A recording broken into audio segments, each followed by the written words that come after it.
Hoy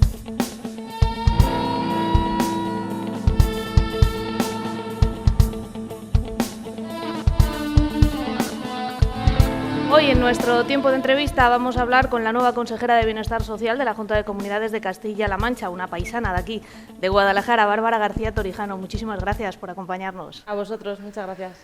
Una primera entrevista que hacemos en esta casa, gracias por estar aquí.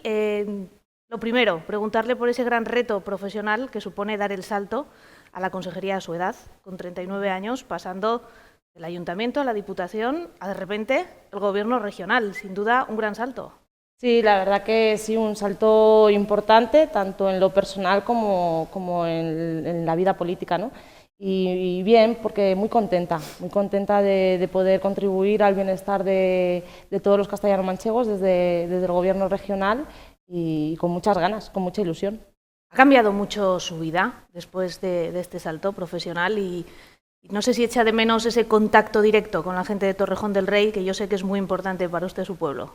Sí, bueno, un poquito sí que ha cambiado porque evidentemente pues paso más tiempo fuera de Torrejón, estoy más tiempo en Toledo o incluso en otras provincias, Albacete, Ciudad Real, Cuenca, pero sí que es cierto que no he perdido ese contacto con mis vecinos. Yo sigo yendo todos los días a Torrejón a dormir y sigo participando en todas las actividades que puedo en mi municipio y haciendo vida en mi pueblo, que al final es donde vivo y donde yo soy feliz realmente.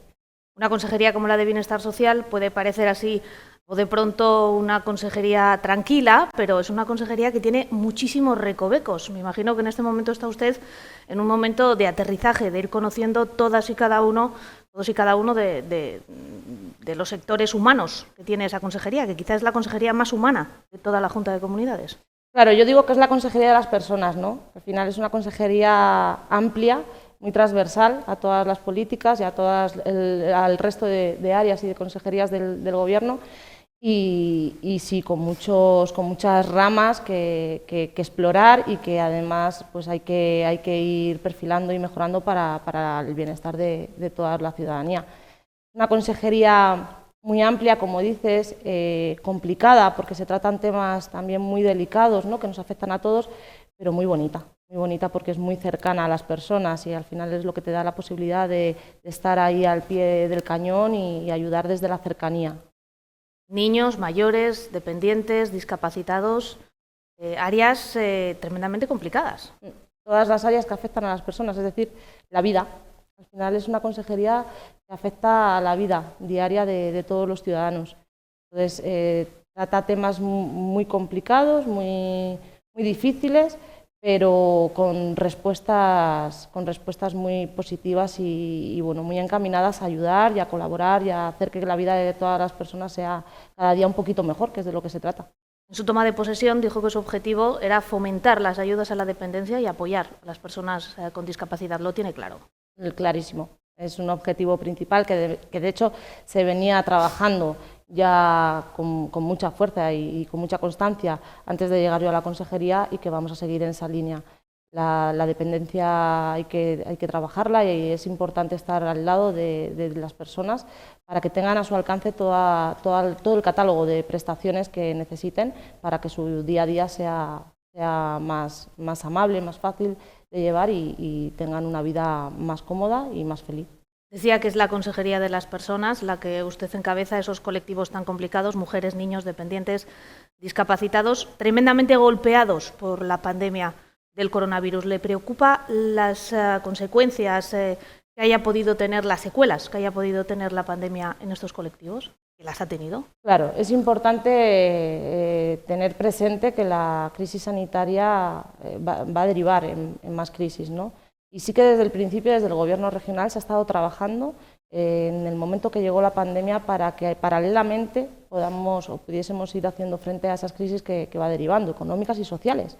Las personas con discapacidad en época de pandemia han sufrido mucho porque se les ha privado de unas rutinas, de unas terapias que no podían hacer en un entorno social, ¿no?, como hacían antes, pero sí que desde el principio, desde la consejería, se ha trabajado, por ejemplo, para que esas terapias, esos ejercicios, esas rutinas se llevasen al hogar y se trasladasen al hogar y no las perdiesen.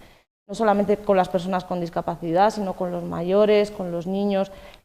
Todas las personas, independientemente de la edad en la que hemos estado, nos ha causado la pandemia unas secuelas, nos va a llevar unas secuelas que vamos a tener que afrontar, y desde la Consejería estamos trabajando duramente para hacer un plan de choque y que todas estas crisis que se puedan crear se puedan resolver.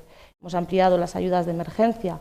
Económicamente, la crisis sanitaria nos ha llevado a una crisis económica que a muchas familias pues, les está poniendo en una situación de vulnerabilidad importante, y hemos visto importante desde el Consejo Regional aumentar las ayudas de emergencia en el doble del presupuesto del que en un principio habían salido, para poder contribuir a mejorar la situación familiar, ¿no?, que se viven en las casas. Como esa medida podemos contar un montón de medidas más. Hemos reforzado los recursos de proximidad, sobre todo en las personas más mayores, para que no se sientan solas durante la pandemia, con la teleasistencia y con otros recursos que hemos llevado a los hogares. La ayuda a domicilio ha sido muy importante para que las personas, sobre todo dependientes y mayores, no se sintiesen solas ni se sintiesen de alguna manera que no tenían esa seguridad o esos servicios que tenían que tener a su alcance porque no podían salir a buscarlos a la calle.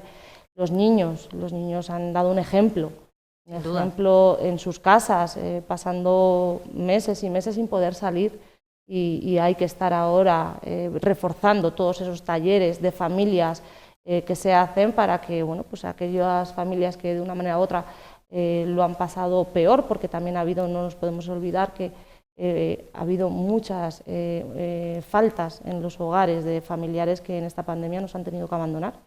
Y bueno, pues todas estas cosas que se han ido dando a lo largo de la pandemia es lo que desde el principio, desde el Gobierno regional, se ha ido trabajando y se sigue trabajando para que volvamos a esa normalidad que todos queremos, no solamente en el ámbito social, sino también en el ámbito familiar y bueno, pues también como personas, ¿no?, individualmente. Nuestras residencias han sufrido un golpe muy duro. Desgraciadamente hemos tenido que hablar de muchísimos fallecidos entre nuestros mayores. Una situación tremendamente dura, 2043 en toda Castilla-La Mancha, según los datos oficiales. Según los últimos datos, ¿esta pandemia ha dejado encima de la mesa la necesidad de hacer un cambio en el modelo residencial? Sí que es cierto que con la pandemia hemos aprendido, nos ha traído muchas cosas malas, pero también hemos aprendido de muchas otras, ¿no?, en todos los ámbitos. Y como no, también en el ámbito residencial se han cambiado conductas y modelos, y sí que nuestro interés y nuestro mayor objetivo es tender a que las residencias tengan un modelo más moderno y un modelo más convivencial, acabar un poco con el modelo residencial tan institucional, que sea más por unidades de convivencia. Los mayores, como dices, han sido los más afectados, pero no solo en las residencias, es decir, en el mundo entero. Los mayores han sido los más vulnerables por su edad y por su estado de salud, y por consiguiente los más afectados. Y claro, en las residencias, que es en los centros donde más mayores hay, pues es cierto que hemos sufrido muchas pérdidas. Pero se ha trabajado desde las residencias desde el primer momento. Yo quiero realzar el trabajo que se ha hecho por parte de los profesionales desde el primer momento en las residencias, en donde casi todos los profesionales han dejado a un lado en muchas ocasiones a sus familias y se han expuesto al virus, saliendo a trabajar todos los días, incluso confinándose en las propias residencias por vocación, ¿no?, y por querer cuidar a sus abuelos, porque no podemos hablar de las residencias como si fuesen solamente centros, son hogares donde la gente, las personas mayores, tienen ahí también su familia, porque son las personas que todos los días les cuidan, y donde los trabajadores han sentido como sus familiares, sus abuelos han sufrido, ¿no?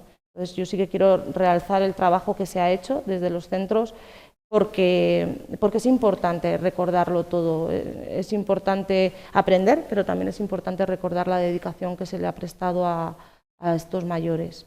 Después del impacto de la primera ola, se cerraron a cal y canto las residencias para proteger a nuestros mayores. En Castilla-La Mancha se ha tardado mucho en abrir la mano y en permitir algunas visitas. Eso ha generado polémica en algunos familiares Me imagino que con la dualidad de querer ver a sus mayores lo antes posible, querer que estos mayores puedan recibir visitas, porque también la soledad ha creado mella en ellos, y la responsabilidad, por otra parte, de la Junta de Comunidades de abrir solo cuando fuera necesario para no ponerlos en riesgo. Me imagino que es complicado. Claro, tomar decisiones siempre eso es difícil, ¿no? Y cuando el problema es grande, las decisiones las soluciones no pueden ser fáciles, ¿no? Es cierto que estamos en un momento muy bueno, estamos en un momento en el que en las residencias ya los mayores están vacunados y también los profesionales, con lo cual estamos en un momento donde son espacios seguros y hay que empezar a volver a esa normalidad. También es cierto que hay que ser prudente y que estamos en ese impasse, ¿no? Tenemos que ser prudentes, pero tenemos que ya empezar a abrir la mano.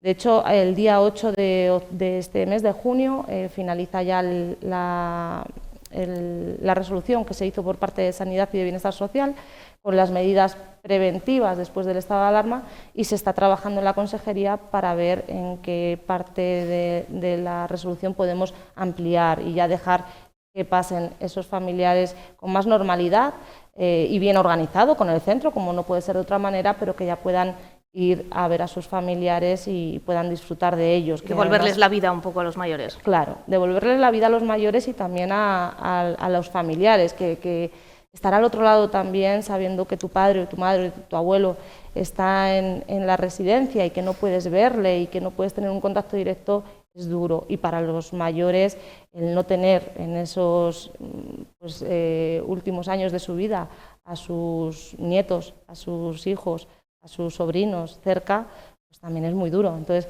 entendemos la reivindicación de las familias porque es normal, es humano, pero también tienen que entender que hay veces que hay que dar los pasitos poquito a poco para que no demos pasos hacia atrás, que es de lo que se trata, no volver hacia atrás y ya ir siempre para adelante. Decía que trabajaban en su consejería por hacer un modelo más convivencial dentro de las residencias de mayores. Me imagino que el máximo exponente es uno de los proyectos más importantes que hay aquí en Guadalajara, es el traslado de la residencia de Los Olmos, residencia emblemática en Guadalajara, que se va a convertir en una residencia de referencia cuando cambie hacia el Ortiz de Zárate. Eso es, la residencia de Guadalajara de Los Olmos se va a trasladar y se va a llevar va a ser un centro de atención, un centro residencial de atención e investigación sociosanitario, no, sanitario, ¿no? Sí que es cierto que bueno, pues estamos en esa primera fase de proyecto, de licitación del proyecto, y es un primer paso importantísimo para que sea una realidad en poco tiempo, ¿no?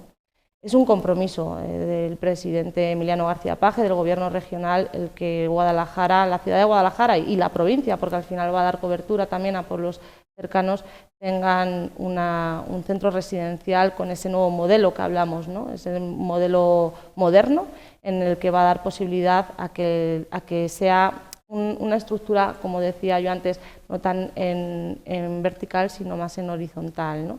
Y que además tenga unidades de convivencia entre ellas.